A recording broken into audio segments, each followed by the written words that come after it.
Pakistan budget 2025-26 اور سرکاری ملازمین کی سہولتیں اینکر السلام علیکم، خوش آمدید ایک اور اہم اور معلوماتی ویڈیو میں۔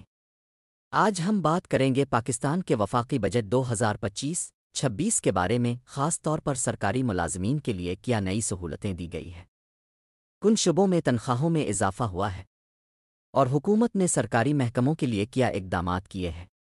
آئیے جانتے ہیں تفصیلات۔ اینکر سب سے پہلے بات کرتے ہیں سرکاری ملازمین کی تنخواہوں کے حوالے سے۔ اس بجٹ میں حکومت نے سرکاری ملازمین کی تنخواہوں میں 25% اضافے کا اعلان کیا ہے، جبکہ پینشن میں 10% اضافہ کیا گیا ہے۔ اس اقدام کا مقصد مہنگائی کے اثرات کو کم کرنا اور سرکاری ملازمین کی مالی مشکلات کو دور کرنا ہے۔ اس کے علاوہ حکومت نے مختلف سرکاری اداروں کے لیے اضافی مراعات اور الاؤنسز بھی متعارف کرائے ہیں، جن میں الاؤنس کی تفصیلات جیسے house rent, medical allowance, conveyance allowance وغیرہ شامل ہیں۔ ان اضافی مراعات کا مقصد سرکاری ملازمین کی فلاح و بہبود کو بہتر بنانا ہے۔